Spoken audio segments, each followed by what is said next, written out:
अस्सलाम वालेकुम। मुझे आज कोई अल्फाज नहीं मिल रहे थे जिनसे मैं आपको ये बताऊं कि अब आज़ादी के मतवाले सैयद अली किलानी हम में नहीं रहे।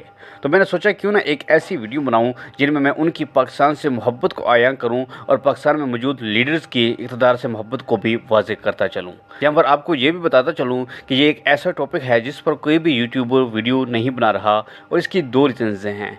नंबर एक, तो ऐसी वीडियोस को बहुत कम लोग देखने वाले होते हैं और इस वजह से उनको पैसे कम मिलते हैं। इसकी सेकंड रीज़न ये है कि गैर मुनासिब कंटेंट का जवाब बनाकर ऐसी वीडियोस को डिलीट करने के मैक्सिमम चांसेस होते हैं, इसलिए कोई भी यूट्यूबर ऐसा रिस्क नहीं लेगा। लेकिन खैर जो भी हो, आपका और मेरा चैनल प्यारा पाकिस्तान इस प्यारे पाकिस्तान से मोहब्बत करने वालों को कभी भी फरामोश नहीं करेगा।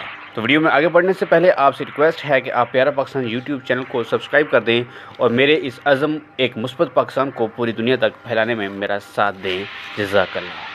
तो मेरे मुअज़्ज़ज़ नाज़रीन, आप ये मौलाना सैयद अली किलानी की इंडिया में खड़े होकर इंडियन सहाफ़ियों के सामने की तकरीर मुलाहिज़ा करें कि कैसे एक मुक़द्दस धरती का सपूत खरी खरी सुना रहा है। तो 2008 से हमारे लाखों लोग सड़कों पर आ गए, लाखों लोग ईदगाह में आ गए, लाखों लोग आरसी ग्राउंड में आ गए, लाखों लोग पापोर में आ गए जब अब्दुल अजीज शहीद हो गए, और लाखों लोग हम कहते हैं कि हमें भारत के फौजी तसल्लुत से आजादी चाहिए।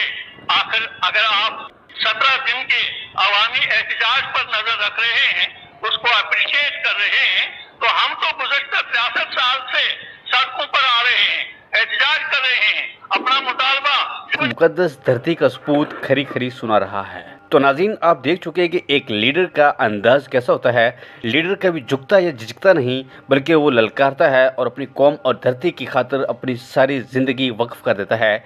लीडर ऑफ पाकिस्तान से पहले आप मौलाना की एक ये तकरीर भी सुने जो हर मुहब्बे वतन को अश्कबार कर देती है। पाकिस्तान के हुक्मरानों से भी, सियासी क़यादत से भी और वहाँ के अवाम से भी ये मुतालबा करेंगे कि पाकिस्तान इस्लाम के लिए हासिल किया गया है और उसको इस्लाम के लिए ही इस्तेमाल किया जाना चाहिए।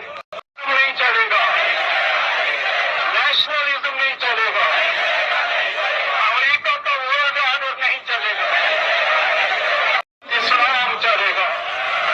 इंशाअल्लाह, इंशाअल्लाह, इंशाअल्लाह, इंशाअल्लाह। और इस्लाम की निस्बत से ही, इस्लाम की निस्बत से ही, इस्लाम के ताल्लुक से ही, इस्लाम की मोहब्बत से ही हम पाकिस्तानी हैं, पाकिस्तान हमारा है। तो नाज़रीन, ये थी उनकी इस पाक धरती से मोहब्बत। एक दफ़ा वो तकरीर कर रहे थे और उन्होंने बड़े पुरवकार अंदाज में इंडिया को ललकार कर कहा कि तुम हमसे पाकिस्तान से रिश्ता क्या है का पूछते हो। सुनो, हम ईद दिल्ली में चाँद नज़र आने पर नहीं मनाते, बल्कि जब पाकिस्तान में चाँद नज़र आता है तो हमारा रोज़ा भी तब होता है, हमारी ईद भी तब होती है। एक दफ़ा उनको जेल से अदालत ले जाया जा रहा था तो कश्मीरी आवाम ने एहतजाज में गाड़ी को घेर लिया, तो उन्होंने इंडियन पुलिस को ललकार कर कहा, दरवाज़ा खोलो, मुझे देखने दो, ये तुम्हारी जमहूरियत का जनाजा निकल रहा है। तो प्यारे दोस्तों, अब बात कर लेते हैं लीडर ऑफ पाकिस्तान की, फिर आप फैसला करना, is he a leader of Pakistan और गिदड़ ऑफ पाकिस्तान, और इसका जवाब भी आपने कमेंट बॉक्स में लाजमी देना है। तो ये है मियाँ साहब का लंदन में बैठकर पाकिस्तानी आवाम से खिताब, जो वहाँ शायद प्लेटें डलवाने गए थे और अब शायद नरगढ़ भी डलवाना पड़ेगा क्योंकि गला मुसलसल ख़राब है। चलें ज़रा आगे भी देख लेते हैं मियाँ साहब क्या फरमा रहे हैं। मेरे भाई और बहनों, बलूचिस्तान पर जो गुजरती रही है वो एक नहायत अफसोसनाक कहानी है।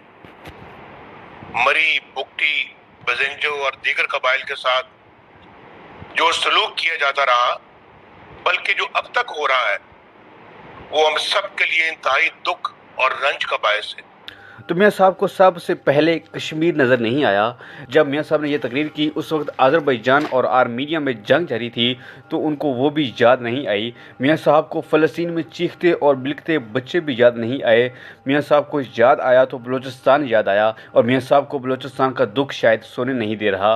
मियाँ साहब, आप थोड़ा सा वाज़ेह कर दें, क्या आपको दुख है कि आपको 1990 से 1993 तक पाकिस्तान के वज़ीर-ए-आज़म की सीट मिली और बलूचिस्तान के लिए आप कुछ ना कर सके, या फिर आपको दोबारा 1997 से 1999 तक पौने 3 साल हुकूमत करने का मौका मिला और फिर भी आप कुछ ना कर पाए, या फिर आपको दुख है 2013 से 2017 तक और आपकी पार्टी 2018 तक बरसरे इक़्तिदार रही लेकिन आप फिर भी बलूचिस्तान के लिए कुछ ना कर पाए, या फिर आपको दुख है कि आपको 1986 से लेकर 2018 तक कहीं ना कहीं हुक्मरानी या फिर मुराद मिलती रही लेकिन फिर भी आप कुछ ना कर पाए।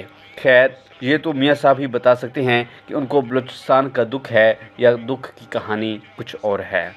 चलिए आगे सुनते हैं कि मियाँ साहब को और कौन कौन से दुख हैं। लंच का बायस है, एक मेहनत कश 2 वक्त 2 रोटियां भी खाए, यानी 2 वक्त सुबह दोपहर और शाम अगर 2 रोटियां भी खाए तो महीने के 3600 रुपए खर्च करने पड़ते हैं रोटी पर, और कुछ नहीं। रोटी पर 21,000 रुपया वो कहाँ से लाए? ओह, तो मियाँ साहब को आज मेहनत कश गरीब की रोटी का याद आ गया। कहते हैं कि 3 वक्त की 2 रोटियां खाने से महीने के 3600 बनते हैं और घर के अगर 6 अफराद हों तो 21,000 रुपये बनते हैं। तो मियाँ साहब आपको भी इन गरीब मेहनत कश लोगों ने वोट दिए थे और इस गरीब मुल्क की नुमाइंदगी के लिए आप एक गैर मुल्की पर करोड़ों रुपए खर्च करते रहे। एक मुल्की दौरे पर आपने करोड़ों खर्च किए। मियाँ साहब हमें भी दुख है कि आपने सिर्फ़ और सिर्फ जुलाई 2013 से सितंबर 2014 तक अपने 16 गैर मुल्की दौरों में इस गरीब कौम के 29 करोड़ 40 लाख रुपए खर्च किए। इतने पैसों में मियाँ साहब 6 गरीब मेहनत कश 1000 साल तक 2 वक्त की 3 वक्त की 2 रोटियां खा लेते और फिर भी 4 करोड़ 20 लाख रुपए बच जाते, जिनसे वो अपने लिए कपड़े और फेंकने के लिए जूते खरीद लेते। चलिए जी आगे सुनते हैं मियाँ साहब के दिली दुख और गम भरी कहानी। यानी ये मुल्क इस तरह का बना दिया गया है, आज किसान बदहाल है, ज़राअत तबाह। क्यों तरक्की करता हुआ पाकिस्तान, आगे बढ़ता हुआ पाकिस्तान बर्बाद करके रख दिया गया है। अरे वाह, ग्रेट, क्लैपिंग होनी चाहिए। आज मियाँ साहब को किसानों के दुख याद आ गए। मैं बाकी फसलों की बात नहीं करता, मैं चावल का काश्तकार हूं और सिर्फ इसकी बात करूंगा।